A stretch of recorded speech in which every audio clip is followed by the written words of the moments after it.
Well, there was no audio on that. I heard it. Oh, did you? Yeah, I heard it. I don't know if you knew where it was going. It's still going, actually. It's still going? All right. Well, let's end that. Okay. I couldn't hear it, so I'm like, is it going? Is it not going? Oh, man. What is up, Nerfherders? Welcome back to the N.A.P for episode 4.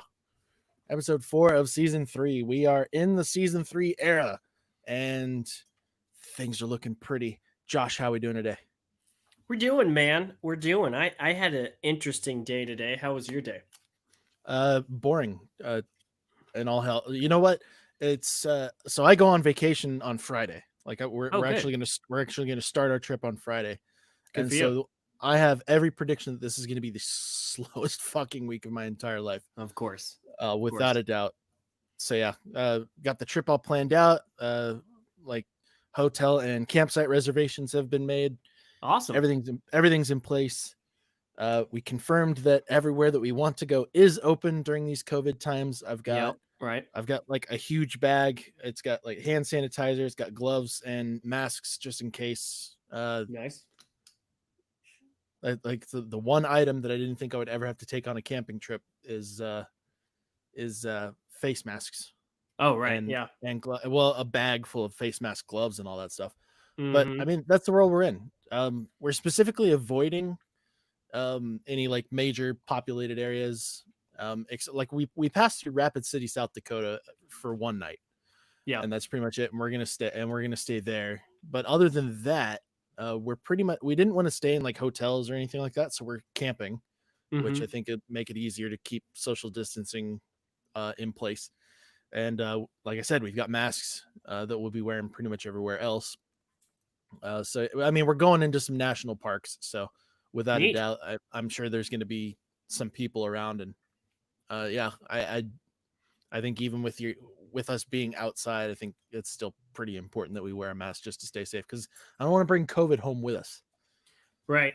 So we're gonna both be camping this weekend then. That's awesome. Yeah, I'll be back. I don't know, maybe we'll do an episode when I get back, because I'll be back on the 20. Let's see. Oh, we'll be back on the 20th. Okay, so we're kind of taking a little break here. I get you. A Nice. little bit of a break. I don't know. Maybe we'll get some like video content ahead of time. I'm gonna try and finish my Fallen Order series, so I can have the remainder of those videos up before I go, and I'll have those scheduled out to where there's still going to be some more YouTube content. But I don't know. Yeah, a couple nights off, let you catch up on some anime, because so far people have been eating that series up, which is great. Yeah, that's awesome. Well, I got an email today, man, from New York Comic Con. Shit. Okay. Yeah. All right. Interest is peaked. And they've been radio silent since March. Okay. Yeah, I reached out to my guy. Well, they haven't been socially. They've been sharing things on social, but they haven't released tickets yet. And I haven't heard from my individual sales rep for a while. And I've been reaching out like every couple of weeks, like, hey, what's up? Where are we at? Is it going? Is it not going? And then so I get an email today, not from him, but from the accounting department saying, hey, your invoice hasn't been paid yet. Are you still planning on attending 2020? And I was like, what? So I looked back at my emails. I had no emails.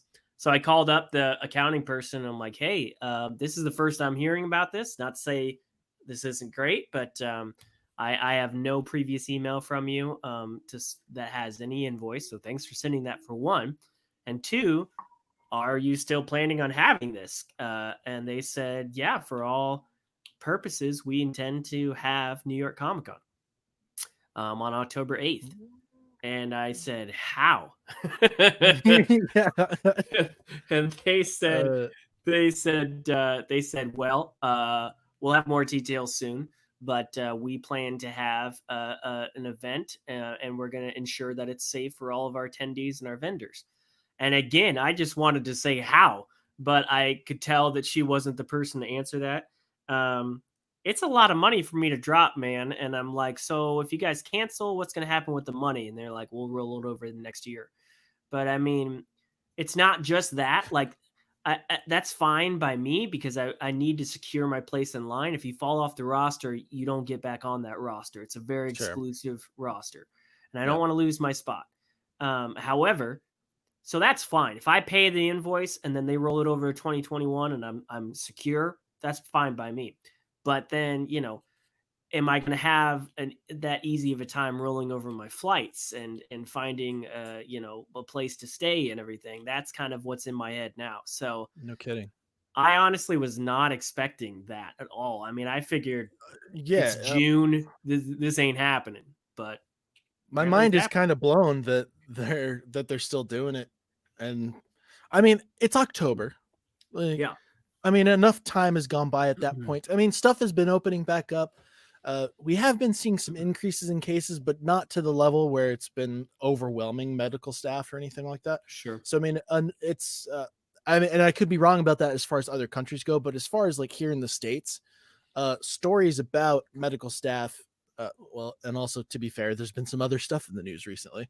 Yeah. But as far as COVID overwhelming medical staff and people in general in the country, that news is not completely gone away, but it's certainly not nearly as rough as it was. So I can see Right. them wanting to hold it.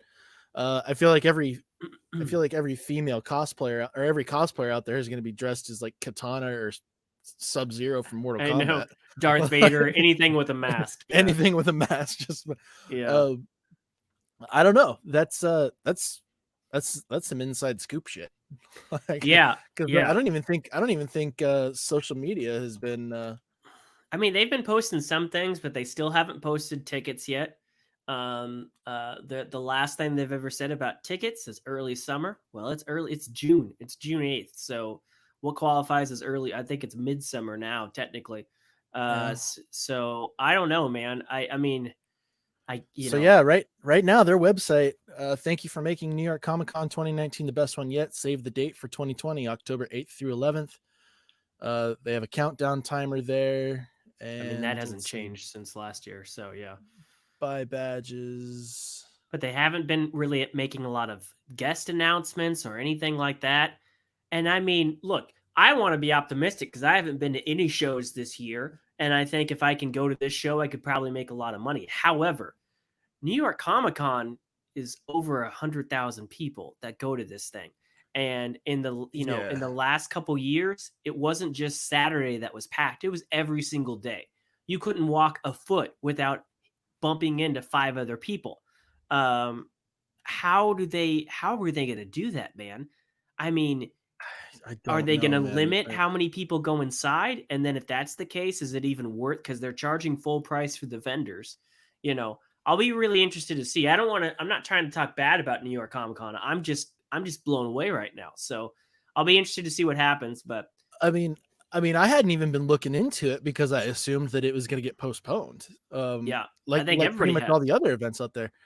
And just kind of looking at their scrolling through their Twitter feed here real quick. There's not really any news that it's they've just been in a holding pattern. It has the date so long. Yeah, like it has the date, but that's it. Yeah. Man, dude, I might go just out of the interest to see how they handle it. Like, right. Josh says yeet. What's up? And Chris says, where are you going? Oh, he must have been talking about either New York Comic Con or where are you going camping, one of the two. Yeah. No, I'm going to Yellowstone. Nice. So we're gonna cut through Yellowstone. No volcanoes in Yellowstone with all the. Oh, dude, man, that meme had been getting seismic activity around like crazy. That I know there were like 70 some earthquakes in the last 24 hours, and seriously, like the first result, I just typed into Google earthquakes in Yellowstone, and the first result that came up was that there is an average of 3,000 earthquakes per year at Yellowstone. Yeah, it's nothing new. Yeah, no, like this story comes up just about every single year that Yellowstone's going to erupt and kill everybody. Which, first of all, good on it, because I mean, Corona didn't wipe out quite as many people as I think Dwight Schrute would be happy about. But come on, it's like there's too many people on this planet. We need a new plague. It's the same thing as the Killer Hornets story. I haven't It heard was just anything about that recently now yeah, either. it was just people searching for any kind of other news that would go viral. And right now, just anything that could go viral will go viral. Yes. Killer hornets, which don't kill humans, they kill other bees, went viral for all of about 5 seconds. And so yeah, then Yellowstone did. And I'm sure Kevin Costner's and his crew was like, damn it, because Yellowstone, the show, is about to launch like this week or next week, the third season. And they're like, come on, stop giving us a bad name. But yeah, I don't know. I don't know. I remember doing some I was doing some video checks, and it happened to be on the Paramount Network. And I swear I saw a commercial for Yellowstone like every other day. And there's a particular line that as soon as I heard it, I knew I didn't want to watch this show. Okay. Like, have you watched the show? Am I dogging on or anything like that right now? I mean, Like, yes, we've watched it religiously, but go on. okay. There's a single line is from the commercial. It said, it's like, you're the trailer park, I'm the tornado. And I'm just like, you know what? Done. I don't care about this show anymore. Is it a girl saying it? Yeah, some blonde chick. She is a bit much in the show, and it's on purpose. Like, yeah. As soon as I heard that, I'm like, nope. She is the crazy drunk like heiress that you don't want to mess with. And I know it's a corny line, but she is a force to be reckoned with on this show. So I'll have to check it out at some point, because I don't know why Kevin Costner is just like, he's so hit and miss with me, but even when he misses, it's still kind of hilarious. Dude, I am right on there with you. I was not really caring to watch the show. However, the person that is the showrunner for this show is the writer of a few of my favorite films, and I'm all of a sudden blanking out on it. Denis Villeneuve directed one of them. I'm just gonna look it up right quick. Yellowstone. And so the first season, he wrote and directed it, and now he's just the showrunner. And it was a great season. What is his name? Dang it. Taylor Sheridan is the showrunner, and he wrote Wind River. He wrote Hell or High Water. He wrote Sicario and Sicario de Soldado. So he is a fantastic writer. He knows drama and tension really well. And as much as I didn't think the trailers were that great, the show is great. A lot of like border tensions between cowboys and modern day reservations, and then casinos, and there's a lot of craziness going on there, but it's written really well. And I ate it up. My wife and I binged the first 2 seasons, and we've been waiting for season 3. So yeah, No, it's worth a watch. I didn't know anything about it until I saw the until I saw the commercials, because I don't watch cable TV, and I guess that show, as far as like the Facebook algorithm and ads and stuff like that I see on the internet, just didn't think of me as their target market. which after seeing that ad and hearing that line, I was just like, yeah, probably not. Probably not the biggest. They probably weren't that far off with their guess, but yeah, I just I don't know. I people, like, if you've watched the channel, if you've listened to the podcast, you know that I am probably one of the last people to keep up on a lot of different content. Like, I'm just now caught up to the newest season of Clone Wars, which we're going to talk about season 6 today. Yeah. Finally. Yeah, finally.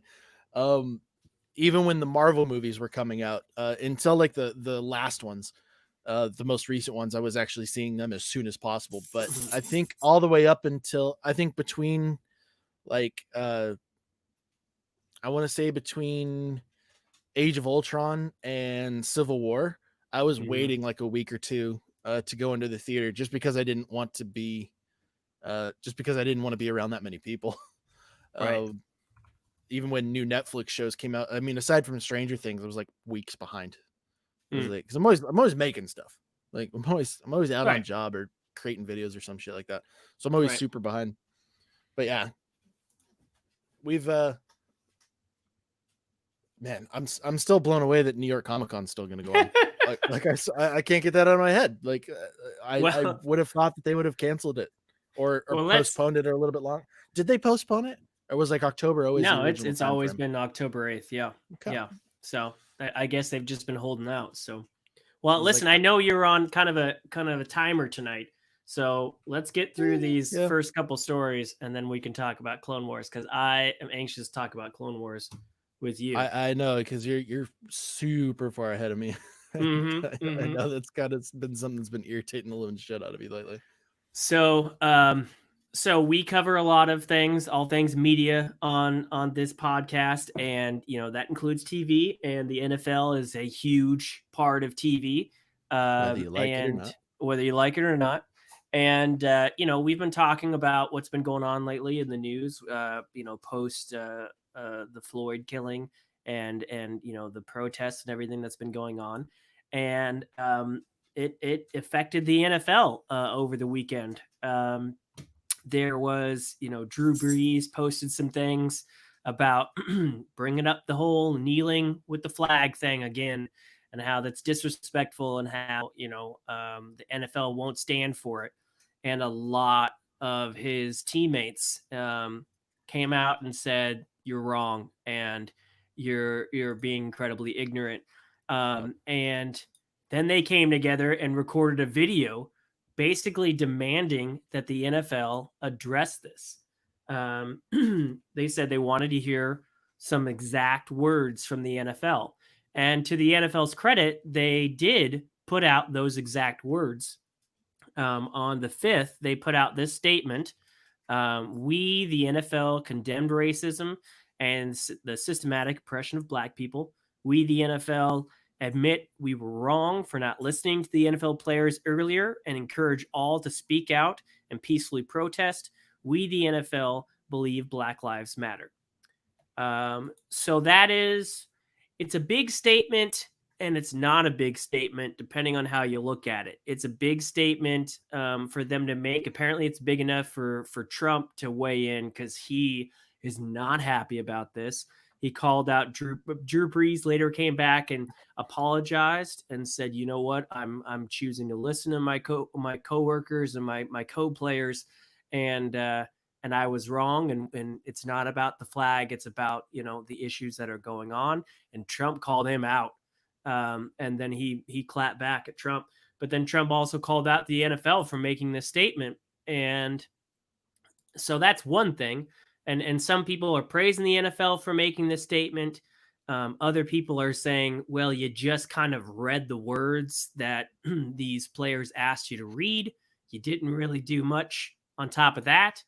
And then you said we were wrong for not listening to the NFL players earlier, but you failed to mention a very, very specific name when you did that. And that's Colin Kaepernick. Who started this and who took the brunt of the repercussions for it and the consequences for it when he started this. He took all of it. Took all of it. He took all of the repercussions for that. Well, I mean, first of all, before I say anything, I'm never going to pat the back of an organization. I'm never going to pat somebody's back for saying that they're not racist. Right. Kind of the way you're supposed to be.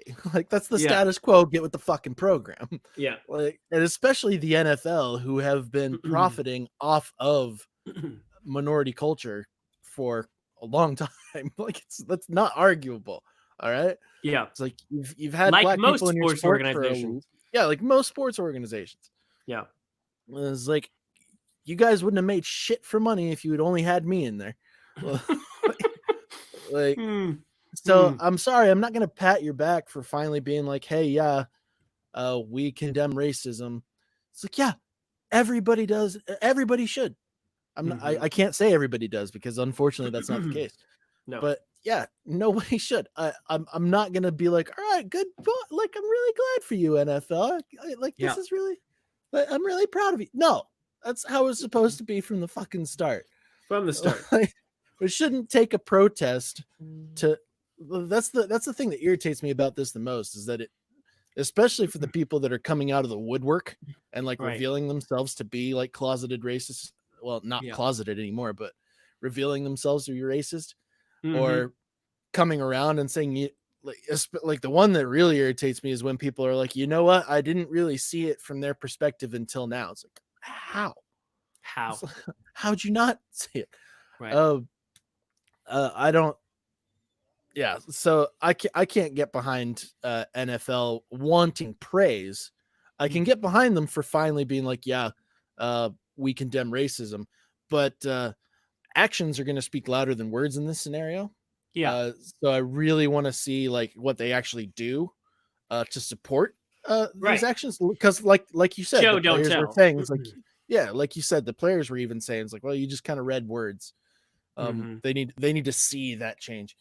Um, Not to mention we're in the off season here. I mean, you can say a lot yeah, of things when the your camera's ratings not aren't on about you. to your ratings Yeah. aren't about to dip right now, because that was another thing that was really infuriating about the whole thing, is that Mm-hmm. when Kaepernick was kneeling to protest shit that needs to be protested, like there were people in my social circle who are like, yeah, I'm boycotting the NFL until they can get over this bullshit they're going through right now. It's like, are you fucking serious? And guess Like, what? And it worked. I mean, it did work. how many times do you hear that? Like, if you want to make change, hurt them where where the money's at. Hurt them with your wallet.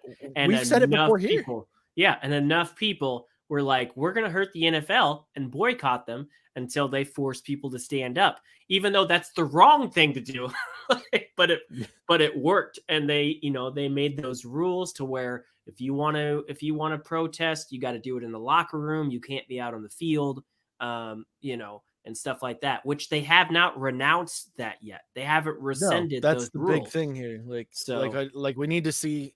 So it wasn't even the NFL Mhm. that was really the big culprit here. It was the individual teams, the individual coaches, some team owners who were also coming out and saying, like, yeah, no, we're not going to tolerate this. If you want to stay on this team, you're going to stand. right, Like, so not all of yeah, them, but most of not them. all. No, no, no, no, not all of them. In fact, not even a majority of them were doing that. Some of the It was, loudest ones were. yeah, but that's kind of how a lot of things are, is Mhm.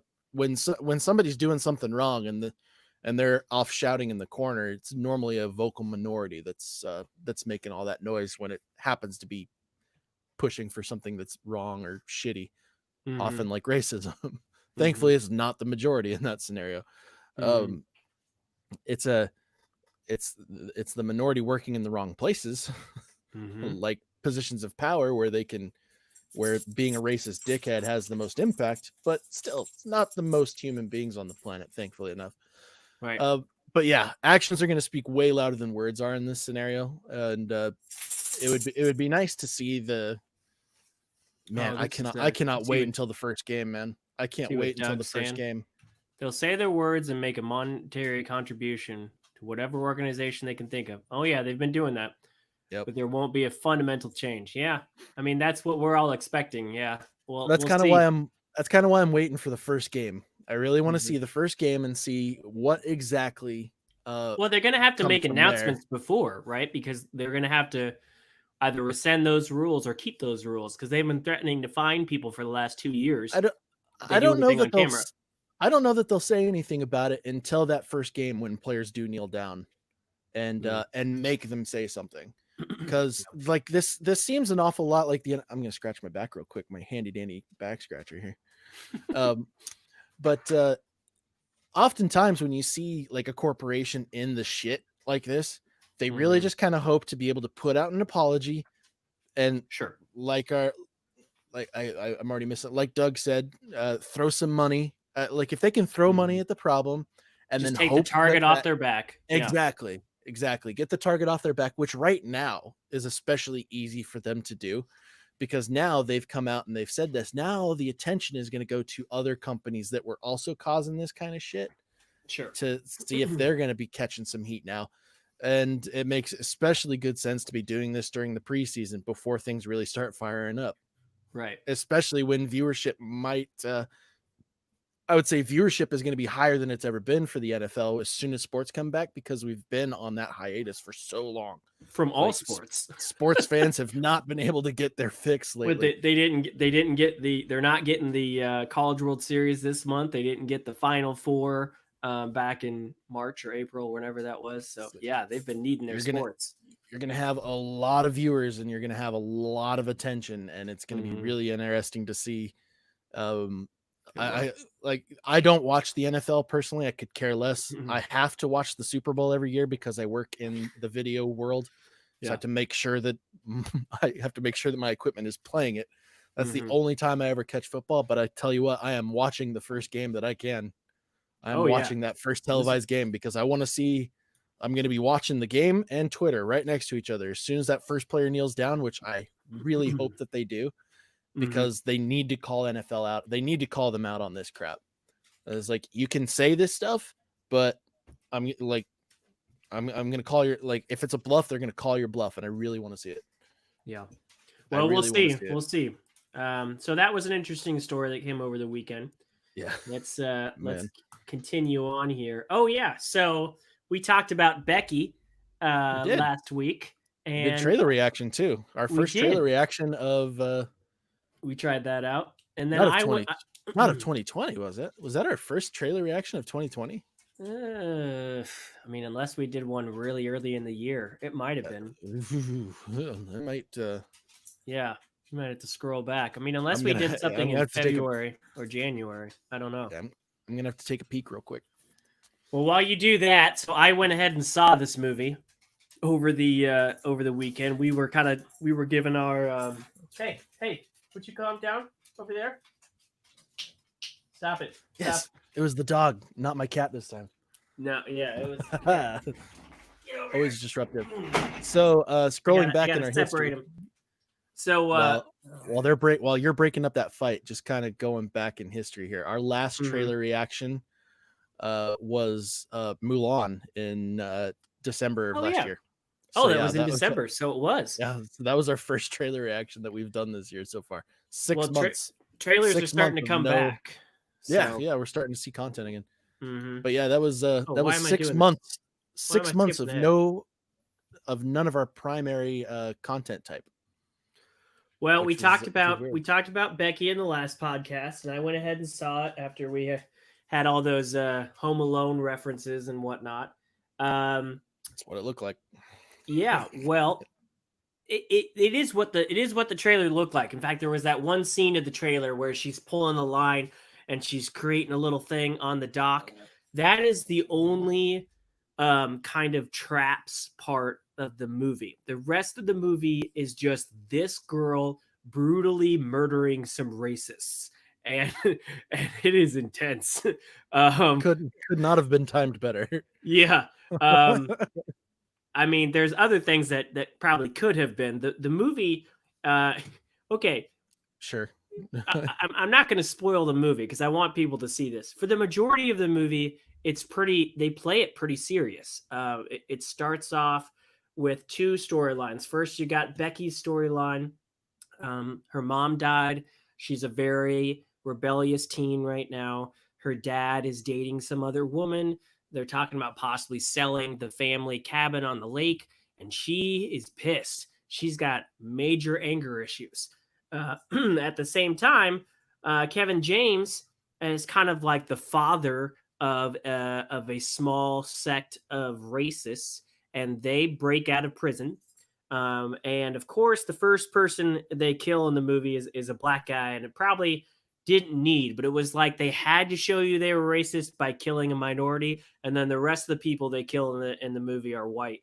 But I'm pretty sure the major swastika on the back of his head was enough for us to know. I was going to say, we saw that tattoo in the trailer. The context was kind of there already. It was. So that was a little like on the nose, and I was like, okay, we didn't really need that, but okay. But I mean, for the majority of the movie, he plays it straight, man, just like he does on his YouTube channel. He delivers the lines that he was given. He's really serious about it. He's got the face of a racist. He's got the the tone of a racist. he plays it well, man. And he's got a band of brothers that look to him as the father figure, despite him being the shortest one of the group. He's got this mountain of a guy he used to be a wrestler for the WWE that's on his team. That's just a mountain. And they all look to him as a father figure. And they come to the lake house looking for this key that is in the basement for some reason. And Becky, being the being the rebellious teen that she is playing out in the woods and not wanting to spend time with family. Meanwhile, her family is being tortured by these racists because they can't find the key. And that's the premise of the movie. And Becky has the key, and Becky is pissed. And this is the outlet that she needed. And she just kills people like crazy. This is one of the ways she kills somebody. And I'm telling you, man, it was intense. It was intense. There was a couple scenes that were like, okay, it was a little over the top, kind of brought me out of it a little bit. But for the most part, this was a thriller. This was a home invasion thriller. And unlike Macaulay Culkin, she did not take prisoners. She did not injure people. She went for the kill every single time. And it was very intense. So an interesting thing here, the guy who you're talking about, the mountain of a man, his name is Robert. Now I know he's French, so I'm going to assume that it's Maillet, but it's Maillet. Yeah. But he was known as the Acadian Giant. He is actually the same guy who played the super huge dude that Robert Downey Jr. fought in Sherlock Holmes. Right. And he was also like the super giant freak in 300 that the United faces off against. Yes. So, and his name in this movie is Apex. Okay. Pretty as an apex predator. Yeah. It's a pretty intense movie. There's a couple of things that are a little also in Pacific Rim. Oh, that's right. He was. Yeah. He was that dude, the blonde dude. Yeah. So I'm really glad that it came out really good, because I think the big thing when we watched the trailer was that it kind of seemed like the movie didn't have a direction right off of the bat. Like it like that weird line where it almost seemed like Kevin was trying to like push a joke, but it wasn't really funny at all. No, he sells it in the movie. Yeah. He does sell it in the movie. Okay. Is there a comedic effect to it at all or anything like that? There is not. Or do they just do straight up thriller through the whole thing? It's straight up thriller. That's good.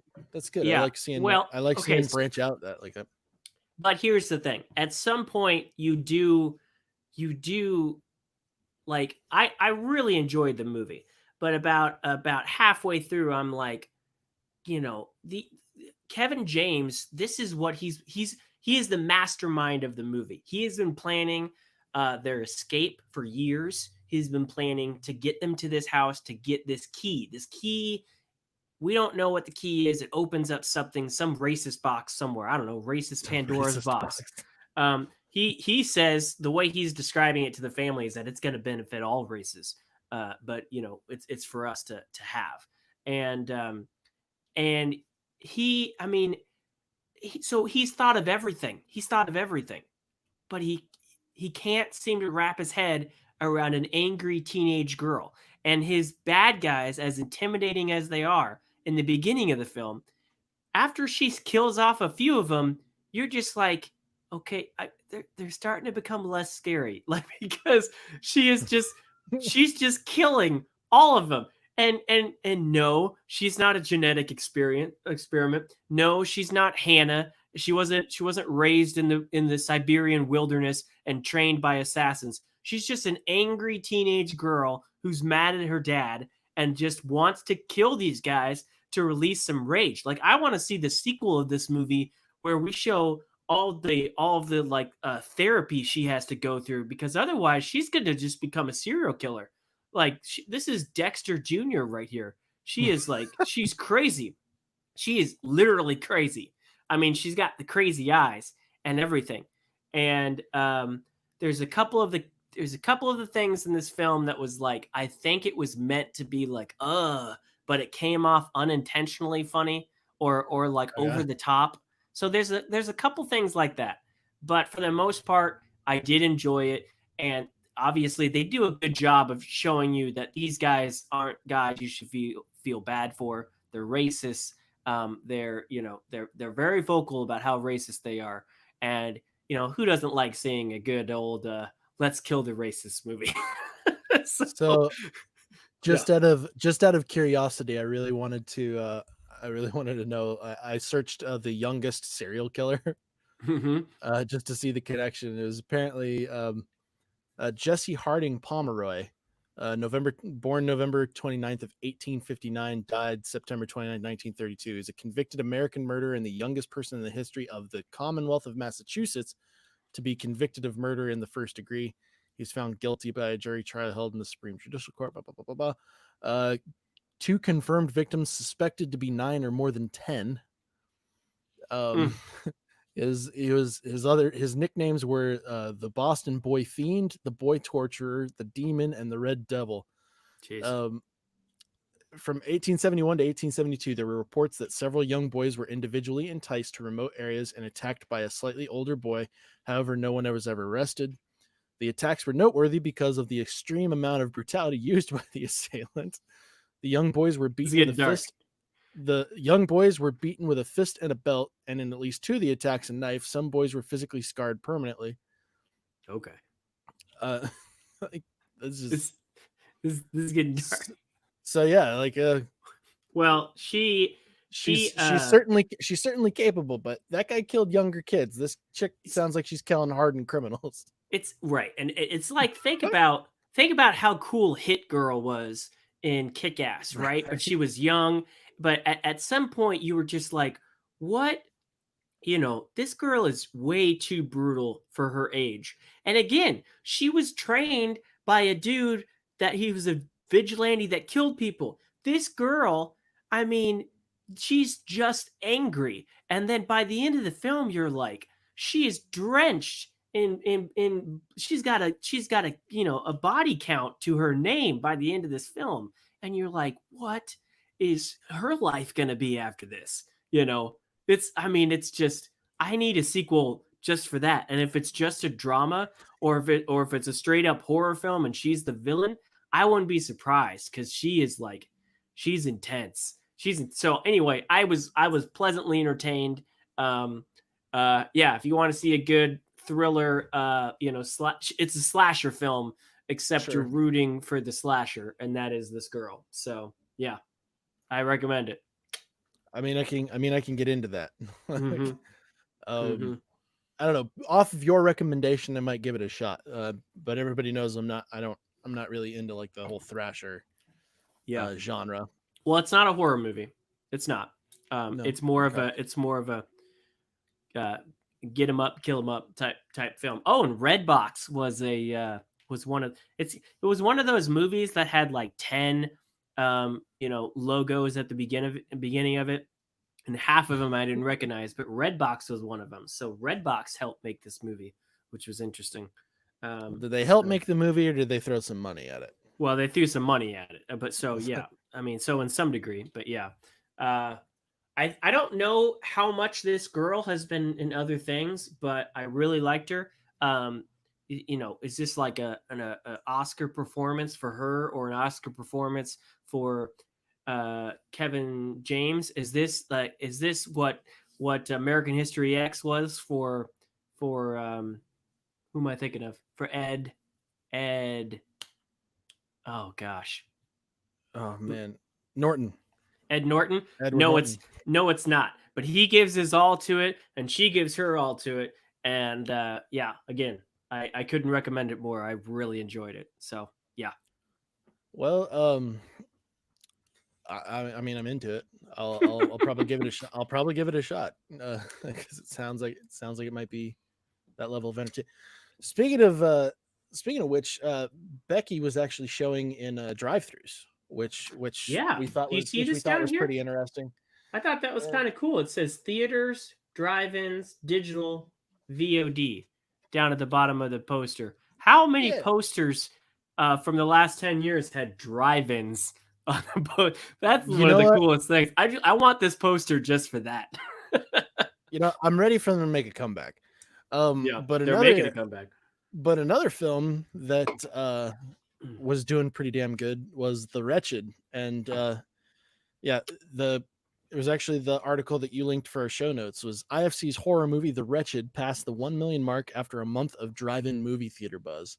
Yeah, and this is Which right up your alley. I can just tell that this is something that you would oh yeah, watch. yeah, I'm totally after this one here. It's like I uh, uh I mean I'm into it. Like I'd love to see drive-ins jump in because like something that we've talked about with movie theaters before is that they need to kind of have they need to come up with something extra, especially coming after all of this stuff, because there's going to be a lot of people who are reluctant to go and see films in a theater mhm, around people. mhm. And honestly, tap like there's some things where tapping into the nostalgia of it is sure it can be the main feature of it, but if you're like bringing two levels of technology together to that degree, um, first of all, the last drive-in movie that I saw was Jesus, it was Space Cowboys. And Mm. it was after Oh wow. with Tommy Lee Jones and all them. Yeah, There was yeah.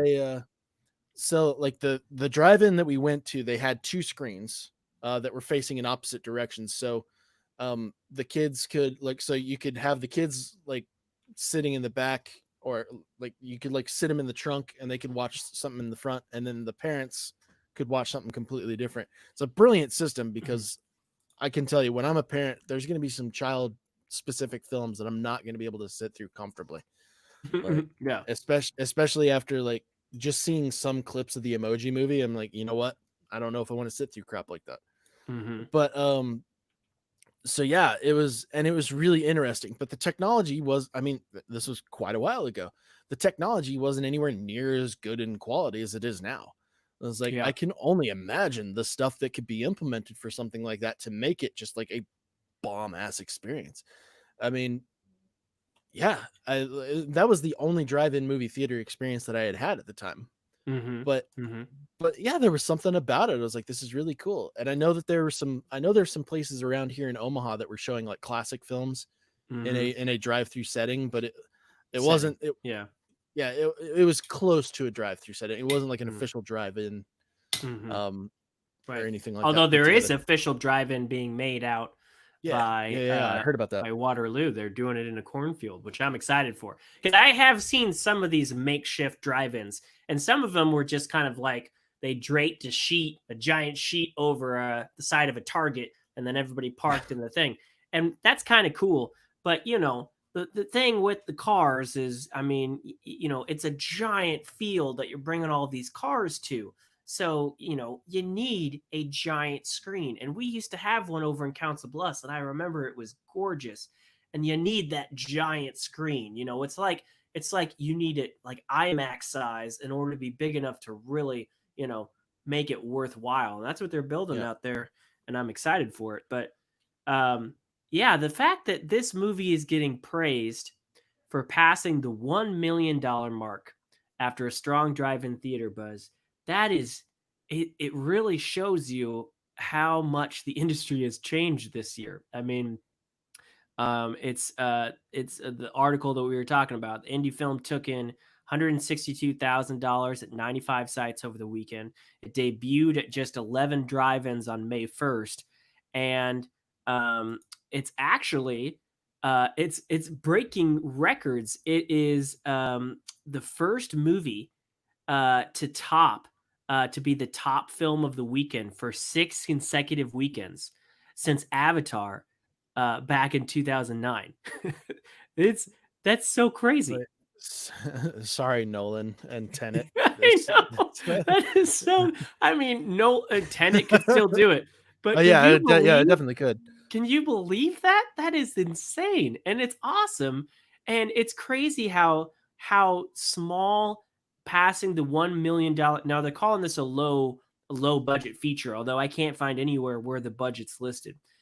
So who knows if they're making money on this or not? But it's crazy how the $1 million milestone is so big right now, when it's it's the smallest of milestones everywhere else. Every other time we're talking about box office stuff.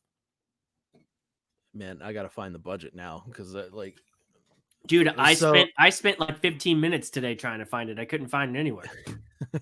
Like everybody refers to it as a low budget film, but I can't seem to find the actual budget. Well, I mean, that's kind of a notorious thing in horror films, is that you can make really good horror films with really low budgets. Which oh man, I thought I had it there for a second, but yeah, box office opening weekend USA was May 3rd, $65,908. Gross in the USA is 1.1 million right now, according to IMDb. And the thing is that it's not even getting the best rating on IMDb right now. It's sitting at a 5.8. And it's available to rent on Amazon now too. So if you didn't get a chance to go out and check it out, you can definitely jump in there. This box office analyst with exhibitor relations, Jeff Brock, he has a quote here. He said, "A studio like Warner Brothers can't take chances like this because they'd lose money even if drive-ins were packed. That's not much. There's not much expected for a film like The Wretched, but if it gets to 1 million, this was last week. If it gets to $1 million, it's like another studio getting to $100 million. So it is a big, it's a big deal considering how small of the audience it is, and how limited theaters are right now. So yeah, it's pretty. I mean, good job. Yeah, no kidding. And honestly, like I would love for this to be an example of what drive-in theaters can do, because yeah, you don't need a lot of them. Like like the numbers do not have to be like, you're not needing to open up a chain where you've got like we're here in Omaha. How many theaters do we have just in the surrounding area? Like like within like a 20-minute driving radius. I can't even list how many there actually are. At least 10. Yeah. At least 10. Yeah. At least 10. And I mean, if you had like a 10-to-1 ratio for drive-in theaters, perfectly fine. Right. Like you don't need a lot, because like, again, like they'd be able to show movies that like there'd be that appeal. They're tapping into that nostalgia.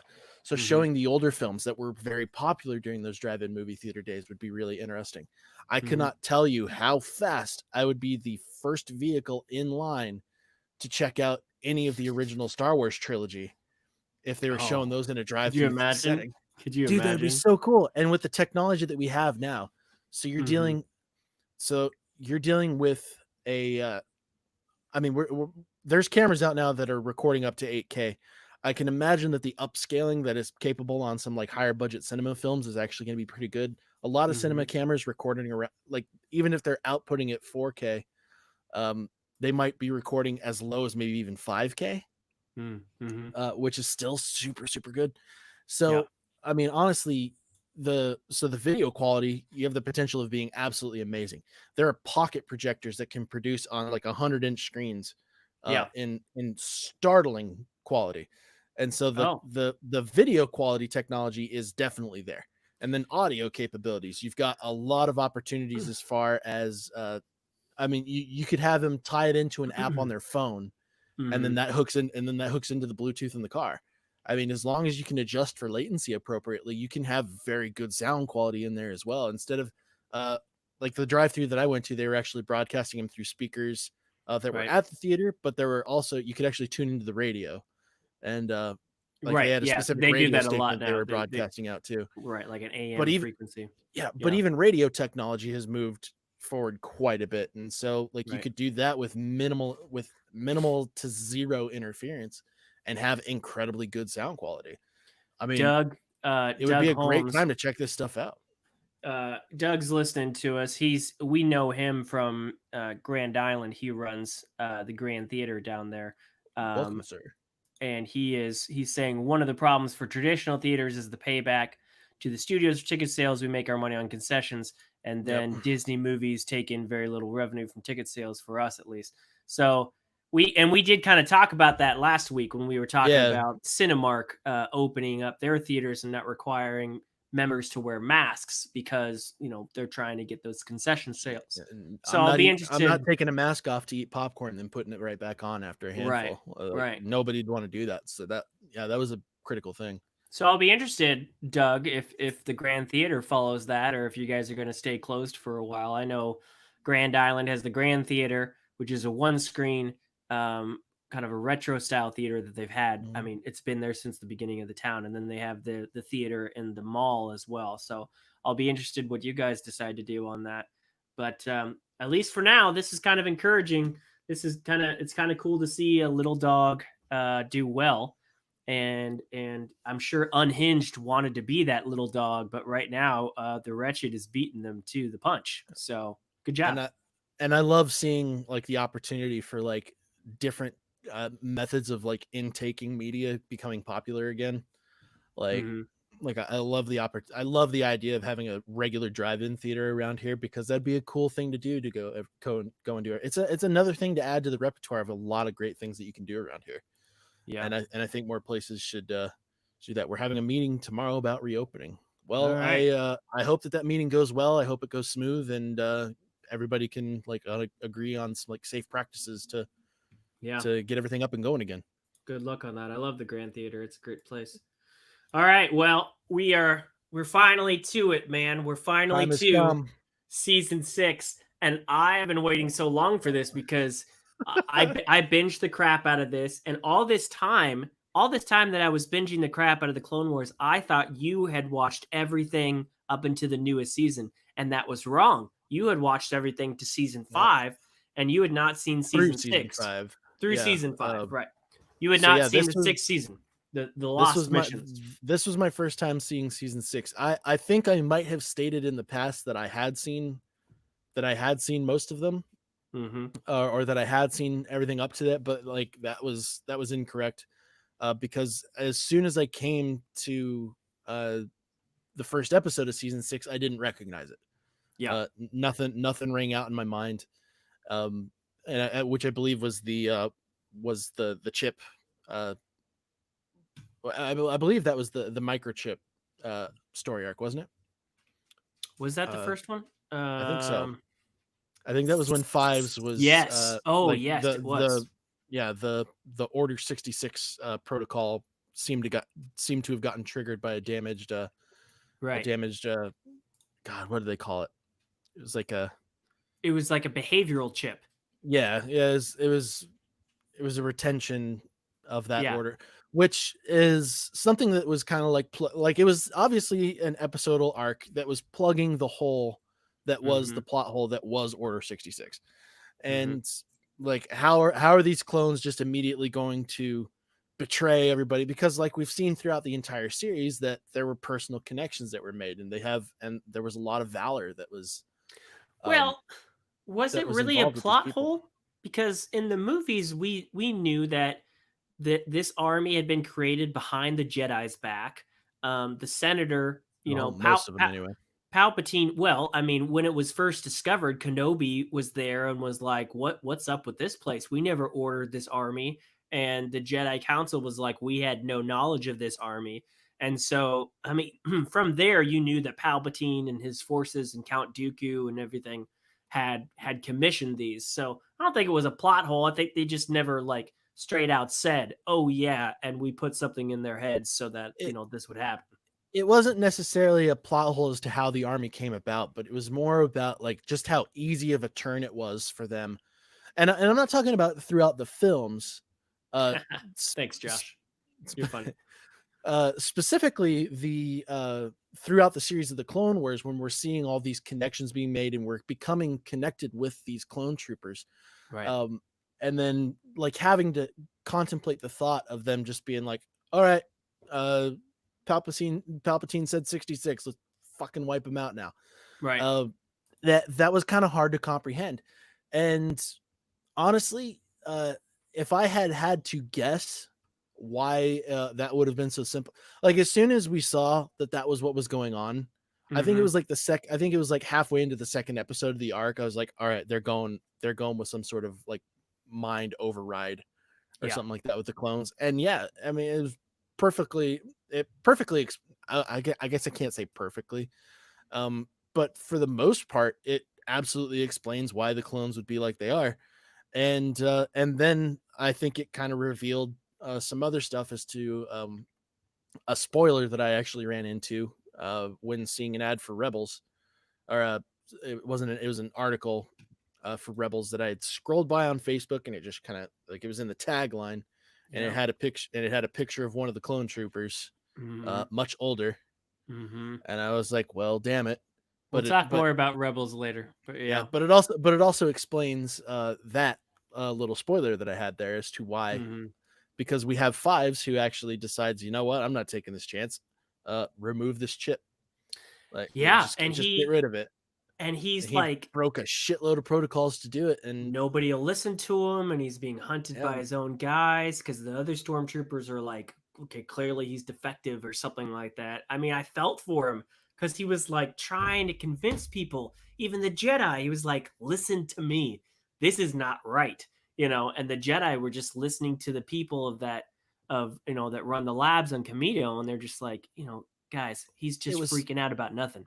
It was particularly infuriating for me, interesting and infuriating, because Shaak Ti is not a dumbass Jedi. Like, she was very highly regarded on the council, and so to see her just be like, at first, like, there were some times where it seemed like she was going to kind of jump in there and be like, you know what, I'm going to listen to this clone trooper. We'll give him the option. We'll see what happens. But then you've also got the Kaminoan doctor, who's a real shitbag. Yes. And well, the Kaminoans in general seem, or at least their leadership, and the people who are like really in deep on this plot are a bunch of shitbags. It's who they were reporting to. Yeah. Yeah. Which makes sense. Somebody's got to, like, Sifo Dyas didn't pay the bill in like one lump sum. It's like, who's been paying for these guys? Sidious, Palpatine. Well, it's that he's gonna have some say in what goes on from there on out. It's that story trope of, if they just had a chance to sit down and explain everything. But I think the fact was that for the most part, and at least in the beginning, when Fives tried to explain something, it was broken sentences. He was still trying to make sense of it all. So it wasn't didn't have a lot of proof yet either. Yeah, it wasn't that Shaak Ti was like just like ignoring him. It was and she did kind of eventually like say, okay, we're gonna figure this out. We're not just gonna let the Caminos wipe this thing. But Fives had to do some work to get to that point, and he had to disobey a lot of orders to get to that point. But luckily, I was so happy. Droid with him. This was a hell of a way to start the season, though. Like, oh my gosh! As soon as I realized what was going on, I mean, as soon as what's his name? Who was the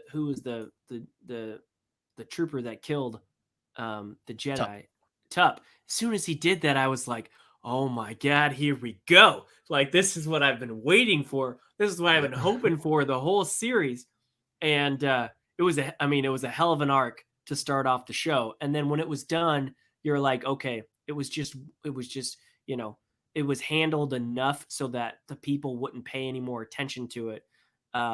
Because clearly, things happen later on, and I was like, well, how are they going to do this? Are they going to discover it, or is it going to be wiped under the rug, or what? It kind of got stuck to staying as an isolated incident, and like throughout the rest of the series, we don't see Fives again, because like as it was stated, these were like the lost missions. And so like I didn't look into it like I normally don't. I didn't look into like the deep cut or anything like that, because I didn't want to like find out anything else. But like just by saying that they're the lost missions, it almost feels like these were like cut from the seasons that they were going to be in. Yeah, I don't know if that was the case or not, but whatever it was, these were the episodes that played on Netflix, and it was when Netflix picked up the show, and it was kind of like a, let's throw a couple more out there to kind of finish this off. And I knew that you had not seen this season when we spoke about season 5, and you were saying, I'm looking forward to seeing what Ahsoka does in the next season, because she's not in this season. I remember you kind of grimacing at me, but like, oh, I don't know if you're gonna like it, but like, she's not. I don't see her. I didn't see her at all. Well, I mean, the vision of her that Yoda has in his arc, vision, yeah. But I mean, yeah, beyond that, I could only imagine. I was pretty irritated that we didn't get to see anything there. I But could that only imagine also, if that watching this when it was live and then the end of this season was technically the end of the show until this year. I mean, how infuriating that would be that you had the you would most hope that prominent there'd be character of this series wasn't in the final season. It's you would crazy. hope that there'd be like another piece of media, like a separate media or like a book series or something like that that You don't Ahsoka would want end up that. getting. Right. Oh, if Sure. if the season right after one of my favorite characters had just disappeared and she Yeah. didn't make a single fucking appearance, I'd be like, yeah, I'm gonna need some more. I'm gonna When need some needs more something. context of that character now. Mhm. Um, Mhm. yeah, that was pretty irritating. Um, Well, that so we talked about the first arc. The second arc of the show was classic George Lucas Star Wars because, what did George Lucas bring us in the prequels? He brought us politics. And what did he yeah, bring us in? What he was like, what's exciting and new to bring to Clone Wars? Banking. And so that's what the next arc was all about, was banking. And it was actually kind of entertaining. Like, it was I like, mean, where does the money so go from, and who looks over it and everything? so honestly, I mean the arc, even the political arcs in the show are somewhat interesting as long as they don't have binks in them. Um, Right. but Yeah. yeah, I mean it was kind of like a nifty uh little look into the banking clan, because like before the Clone Wars, the only thing that we had seen was a line from one of the banking clan members in the Clone Wars saying the banking clan will sign your treaty. That Yeah. was it. And we Mhm. didn't hear anything else about him Mhm. in the films or anything like that. And then yeah, to find out, I mean, it kind of reminded me of like the Iron Bank from Game of Thrones, where they're Yeah. like just this neutral party. They have all the money, they have control of all the funds, and Neutral. they're yeah neutral. Mhm. Um, yeah, like it felt oddly familiar to that. I Mhm. don't honestly. This particular sect of Clone Wars came out after that piece of after that part of Game of Thrones to where that reference was made. I'm not entirely sure. I'm not sure Um, either. but it doesn't really matter because it was obviously completely different Mhm. uh, Well, this came out in representation. 2014, so possible. But yeah, Possible. 2014 was when the season came out. Yeah, no, it wasn't the most interesting, but it also wasn't the most uninteresting set of episodes out of the show. Oh, yeah, I was still So, entertained. I thought it so was yeah, still good. it still worked out pretty well. Mhm. Um, but the next two arcs, like the final two arcs, were easily they were excellent. Even I the even really the Jar Jar Binks one?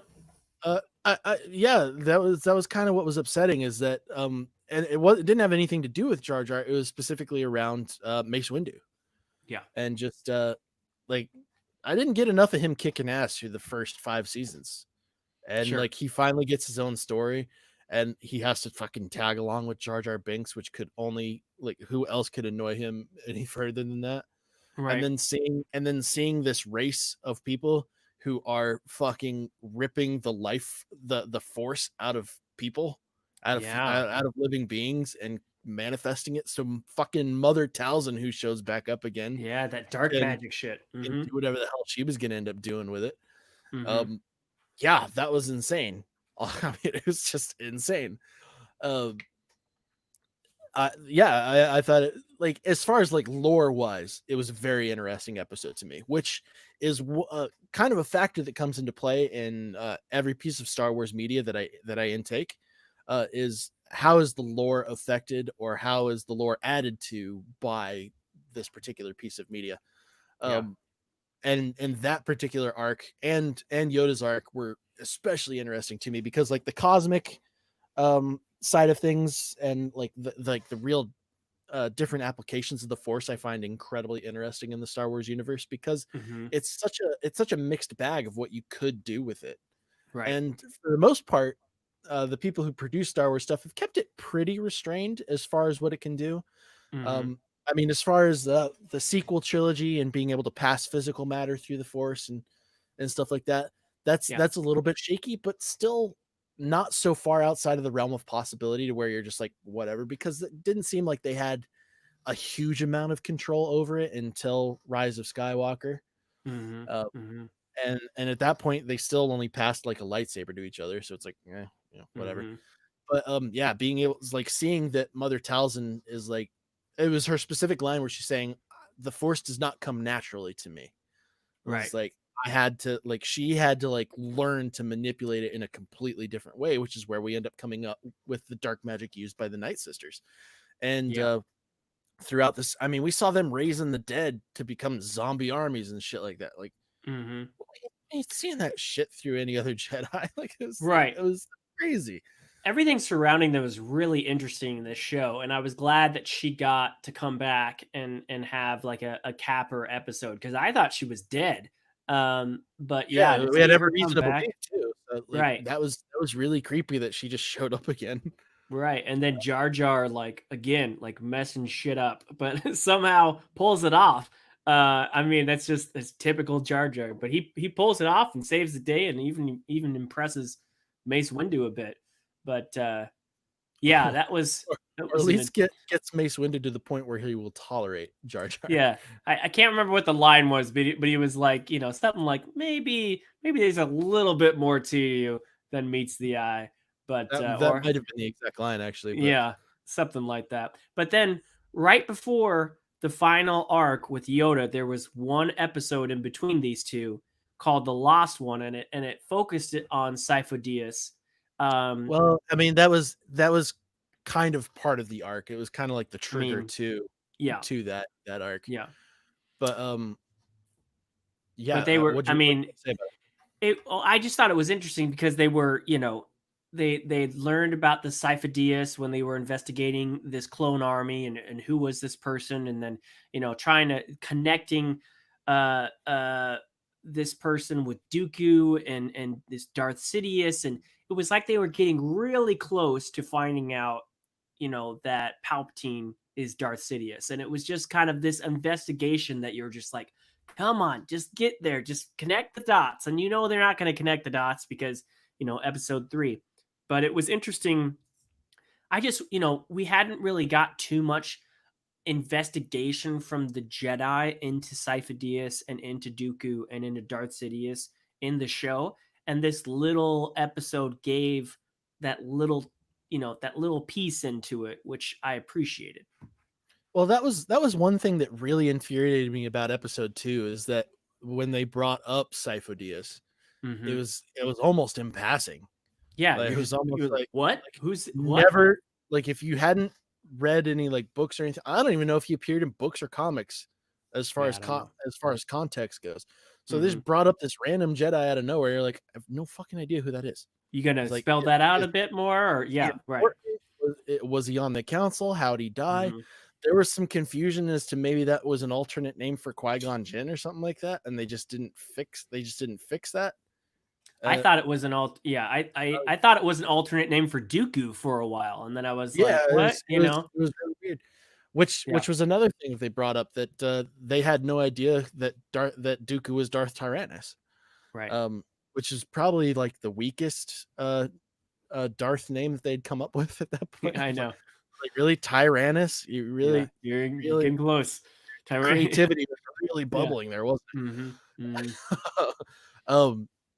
No, it was really interesting to see Anakin and Obi-Wan finally learn that piece of information and get Yeah. another pretty sweet duel with Dooku, and have Obi-Wan chuck Anakin like 400 feet over to a fucking ship in the middle of the air.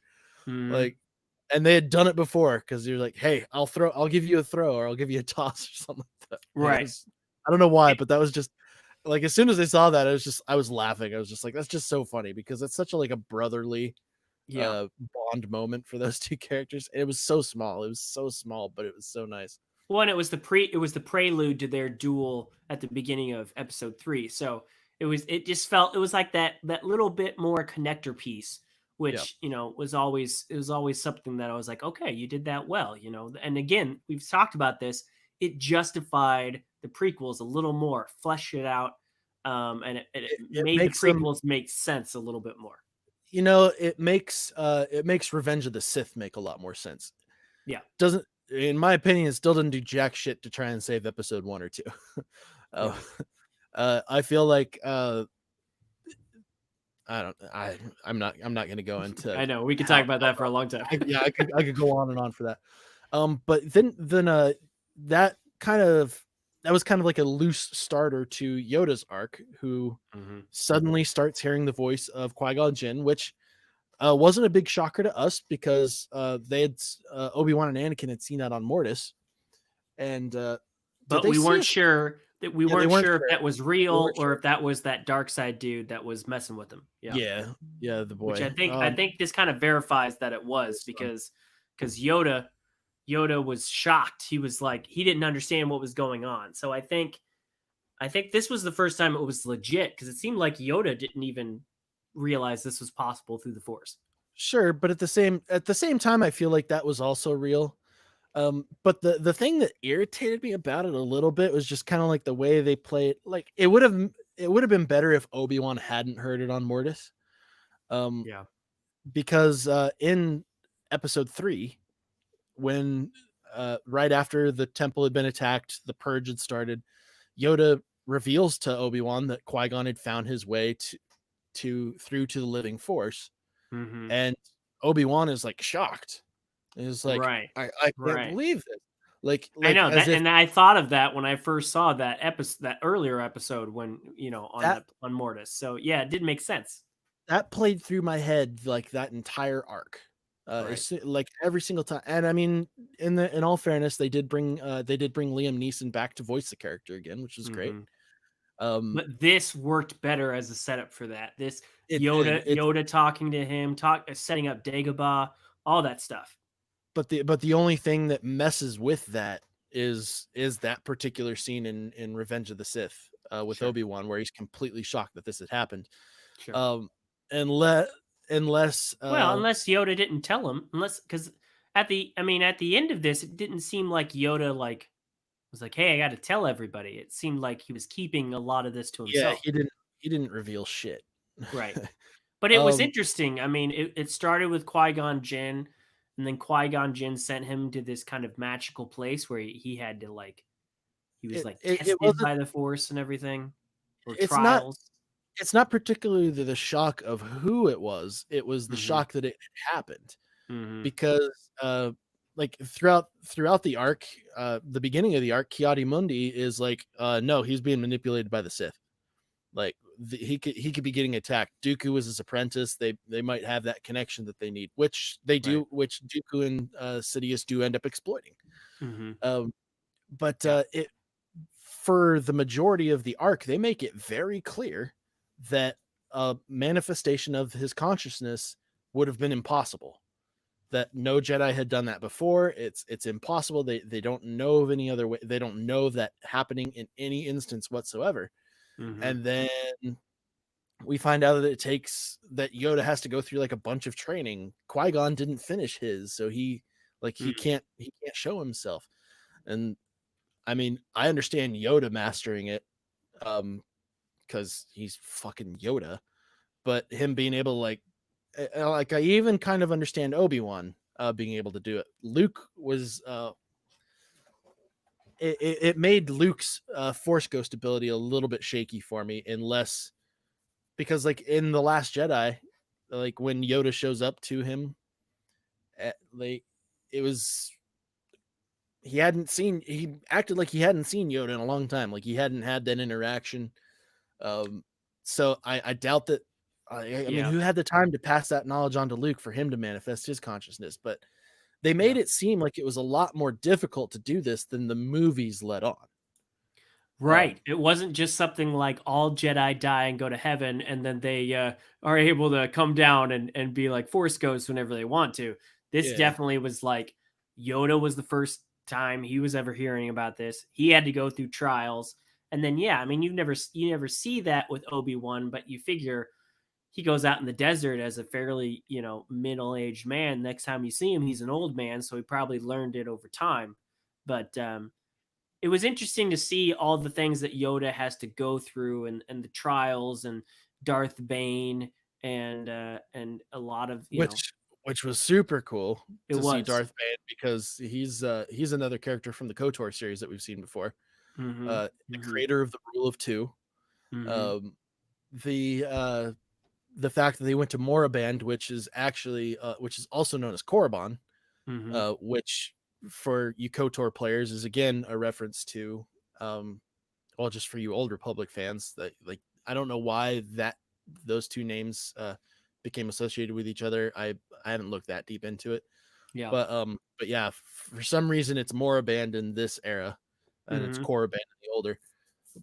Um, but yeah, like I found it a little bit weird that Yoda, uh, well, I mean he did kind of know it, but um, I would have hoped that Yoda had been a little bit more familiar with that stuff. Like I wanted to see more Sith lore than what we got. We only got Darth Bane. I wanted to see a little bit more.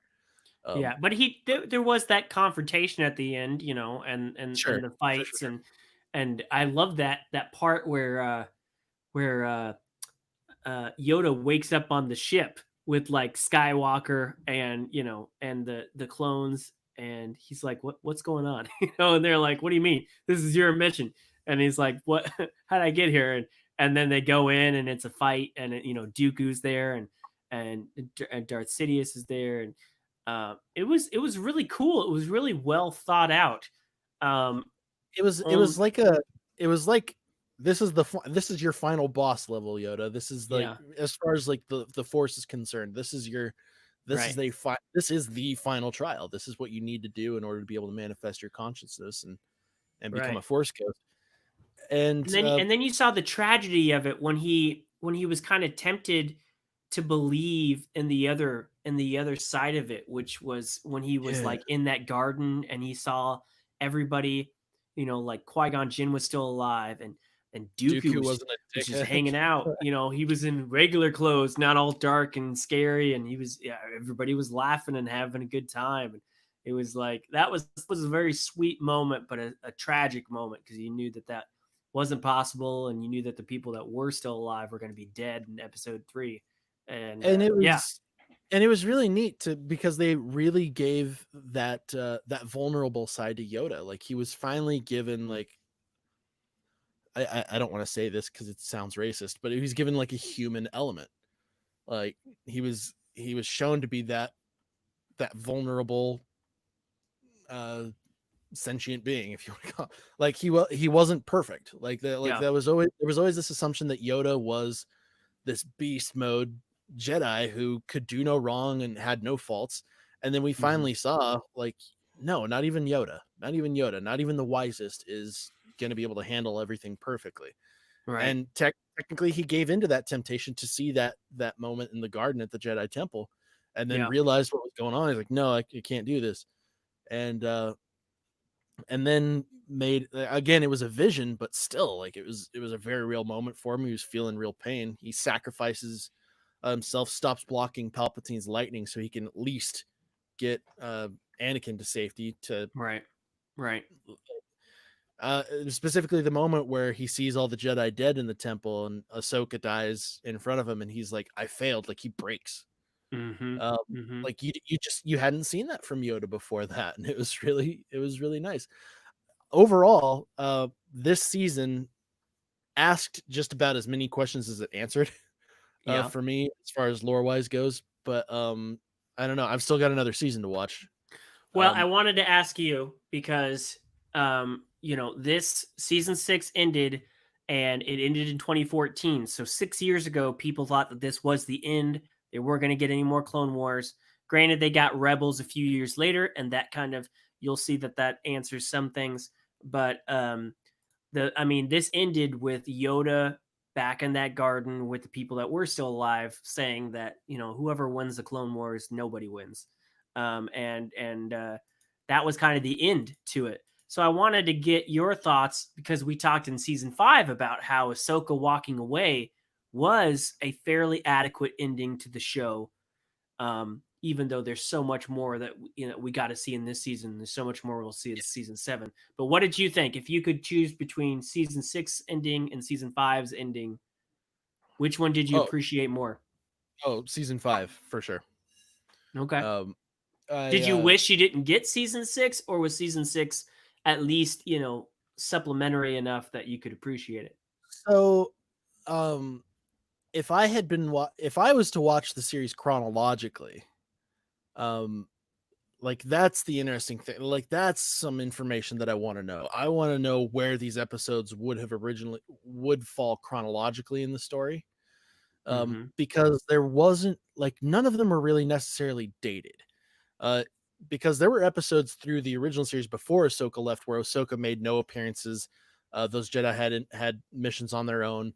It would have made sense for uh, Yoda's arc to take place after Ahsoka had left because she very clearly stated that you said that I could come back and study to be a Jedi again.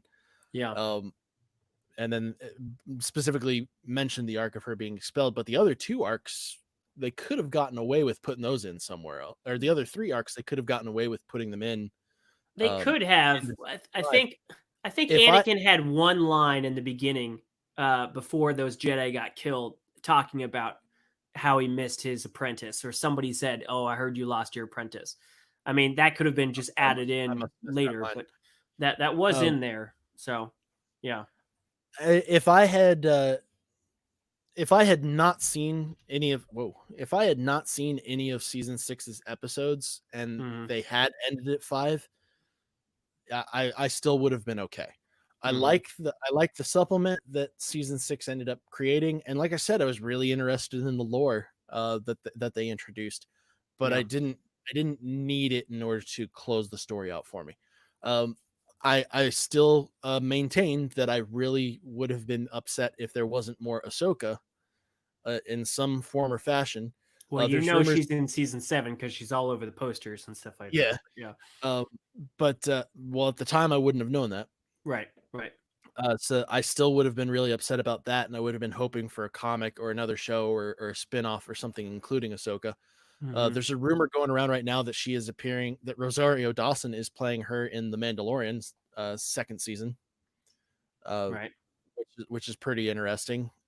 If that's true and it's confirmed, well, I guess just the fact that they've said it means that she doesn't die in season 7. So that kind of got spoiled for me. You did read Rebels, so there's Rebels. I didn't read the article. I scrolled through enough of it to see it was like why you need to watch Rebels. We need to hurry up through season 7 so you can watch Rebels. It was like some clickbait headline about Rex. Yeah, well, I don't remember specifically what it was, but it showed him bald. He had a white beard, and it said something about this is why Rex did something or whatever it was. Yeah, we'll get into that later, but we got to remember that this season of Clone Wars came out in 2014, and Rebels came out in 2014. So Rebels was the sequel to this, but it just jumped. And so until we got season 7, Rebels was, and it did continue and answer some storylines just after a time jump. So that was interesting. But I had with me binging this, there were things in this season that I appreciated. And I don't know why they're called the Lost Missions, because they didn't feel like, episodes that didn't make the cut for other ones. I thought that there was still enough in the majority of these episodes that were meat on the bone and that supplemented the show very well. And then season 7 definitely gives us things that were missing from Rebels. So I don't know why it's called the Lost Missions. But I feel like these would have been really cool, not as individual episodes, but if they had released them as mini movies and just edited the episodes together. Oh, sure. Giving us that, I think that would have been kind of cool, just as some epilogue stuff to the clone, to like kind of close up the Clone Wars before Revenge of the Sith. Right. Yeah, I imagine that. I'm really excited to watch season 7 now, and as you've said, we're gonna break that down a little bit differently than we have. We're not going to review the whole season in an episode. We're going to split it up by the arcs that they go through. Wait, really? I thought we were just going to spend a whole episode on the season and just dive real deep into the 3 arcs. Well, I mean, we could do it either way. It sounded like you said you wanted to do an episode per arc. Oh, I don't know about that, man. And sadly, I don't think there's enough content to do. Split it up, which will give me kind of like how we did here. So where we've got our other stories, we've got like this arc of season 7. We'll I see. don't know. We'll I see don't know. because We'll there's see so how. much I got to talk about in season 7. I could talk. We could do a 2-hour special on that and just spend like 45 minutes on each arc because there's 3 I mean, arcs. I'll talk Star Wars all damn day, man. My So question is, am I going to have to wait till you get back from camping to have you start watching season 7, or are you going to watch it on the no, road? no, I'll so I won't be watching on the road because the majority of that vacation is uh I'm gonna try and stay away from technology and social media as much as I can. Oh, that's good. Uh so I'm kind of the only technology that I'm going to be taking is I am going to be editing some of the photos that I take while I'm out there because this is also so I had followed this path that we're taking through to Yellowstone and all that stuff Hmm. based off of a previous vacation that I took with my family about 10 years ago. Oh, Um, nice. but it was before I had actually like committed myself to photography and videography. Like I didn't have the knowledge that I have now. Hmm. Photography was not a career path that I was pursuing at the time. But I have really vivid memories of some really cool sites that we saw while we were out there, and I really want to go and see those again. With the context that I have now. So the majority of this vacation is specifically me. Like originally, this was going to be just a landscape photography tour, so I could fill my website up with more prints, and Right. hopefully get some print sales off of the vacation as well. Right. Um, but a lot of it is also kind of like revisiting those sites that I saw and taking proper photos, getting away from social media, getting away from technology for a little while, kind of hitting the reset button a little bit. Okay. I'm All right. this is going to be the first vacation where I don't take my work phone with me as well. So I won't be able to be contacted by work at all either. Nice. Um, That's hard to which do. So good on you. yeah, that one's the tough one. Hmm. Uh, yeah, it's this one's kind of like a big unwind. So for the time, Good for you. so for this week up until Friday, I am going to try and uh I will promise you that I will finish at least the first arc. Okay. So on our episode, so if you want to on our episode on Thursday before I go, maybe we can talk about that first arc. Ooh. Okay. Um so Am I if you free want to on do it that Thursday? Am I free on Thursday? I think I am. Yes. I got something. No, not in the evening. Okay. Yeah. Yeah. So yeah, if you wanted to do it that way for our Thursday episode, maybe we If can I could we just can give talk you that first something, arc. if I could just suggest you something, do not watch anything past the first arc before your camping trip. Just don't do it. Okay. All right, fair enough. Okay. But the All right. first arc, sure. I'd love to talk to you about the first All arc. right. I'll give you the first arc, and then I will shut down. I will stay away from Disney Plus for the rest of the week until I get back. That sounds really nice. I'm so glad that you're doing that. Good on you. And I can't I wait to will hear about it when you get back. I will tell you though, if I want to take another vacation, I might try and grab myself some tickets for New York Comic Con and head up there for a weekend just I to see don't how batshit crazy things are going to I be. don't know, man. I don't know. We'll see. We'll see. I think it'll I'll pop up there. I'll help you out with the booth. Hey man, Are you I'd are love you are oh you going? Like I don't know if you said like are you gonna go?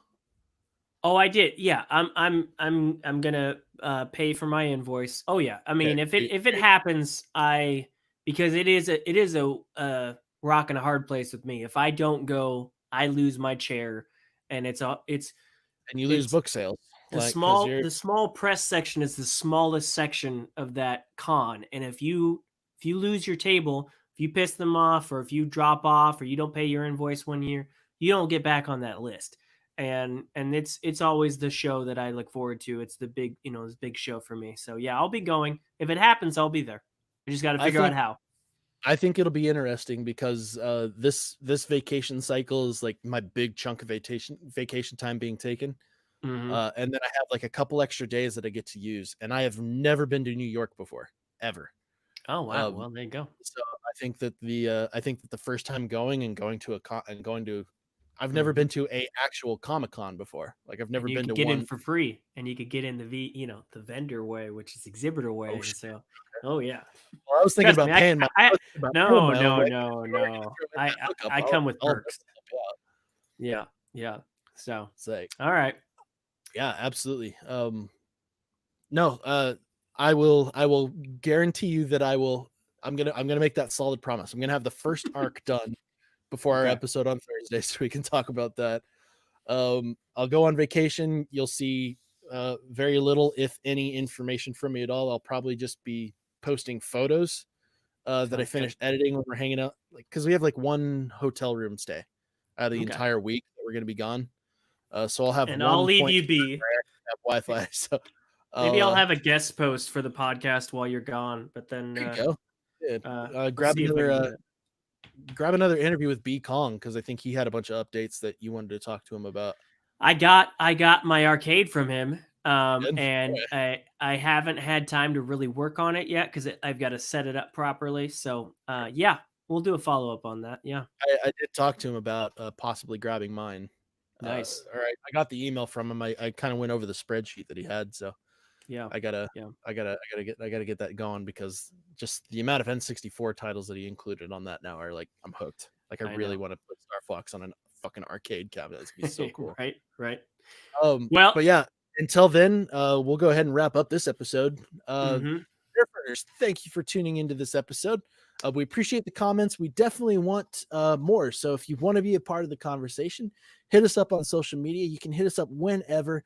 We are terribly bad about remembering to post to ask questions. So just throw something. Just throw something. Just post on our wall. Participate in the conversation like Doug and Josh did today. So thank you guys. I want to hear what you guys have to say about this, or suggest some topics. Just suggest some topics, ask some questions, respond to some stuff that we talked about here.